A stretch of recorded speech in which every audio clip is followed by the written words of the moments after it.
जी तो दोस्तों, कैसे हैं आप सब। उम्मीद करता हूँ कि ठीक होंगे।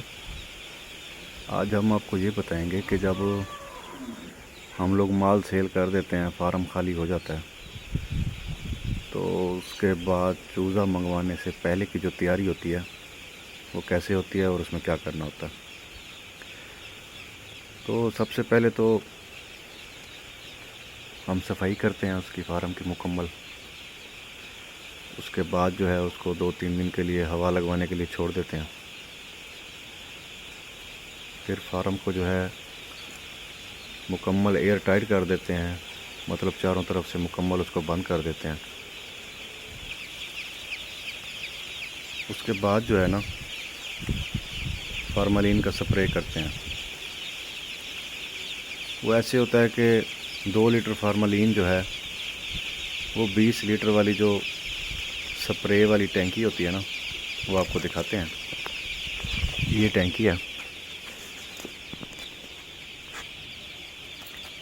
ये स्प्रे वाली टैंकी है जी, बैटरी वाली। तो इसमें 2 लीटर तकरीबन फार्मलिन डाल के इसको फुल कर देते हैं पानी से।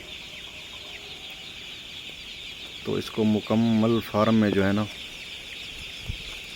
चारों तरफ अंदर की जाने, बाहर नहीं अंदर, ज़मीन पे भी, छत पे भी, ऊपर, और सारी साइडें जितनी भी हैं इस पे स्प्रे कर देते हैं पूरे फार्म में। फार्म मुकम्मल बंद होता है। तो उसके बाद मुकम्मल एयर टाइट करके इसको 2 दिन के लिए बंद कर देते हैं।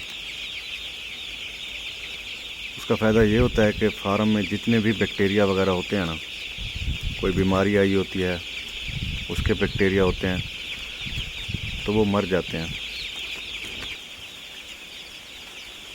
फिर उससे ये है कि फ्लॉक बहुत हेल्दी तैयार हो जाता है, बीमारी होती नहीं है। हाँ, अगर आपके फार्म में पहले कोई बीमारी आई हो तो उसके लिए एक और काम ये करते हैं कि चूना जो होता है ना, वो ज़मीन पर भी बिछाते हैं, और दीवारों की साइडों पर जो है ना तकरीबन 2-2, 3-3 फुट वो भी करते हैं, ताकि बीमारी मुकम्मल ख़त्म हो जाए। अगर आपके जो साबका फ्लॉक है उसमें अगर कोई मसला मसाइल नहीं आया तो फिर आप फार्मलिन से भी काम खाली चला सकते हैं। हम तो ऐसे ही करते हैं, वैसे दूसरे फार्मर का पता नहीं है, हर किसी का अपना तरीका होता है इसमें। हमारा तो जब कोई मसला ज़्यादा हो तो फिर हम चूने का भी इस्तेमाल साथ करते हैं, अदरवाइज़ जो है ना सिर्फ फार्मलिन से काम चलाते हैं। तो ये थोड़ी सी इन्फॉर्मेशन थी, मैंने कहा दोस्तों के साथ शेयर करते हैं। बाकी दुआओं में याद रखिएगा, वीडियो को लाइक कीजिएगा, चैनल को सब्सक्राइब कीजिएगा।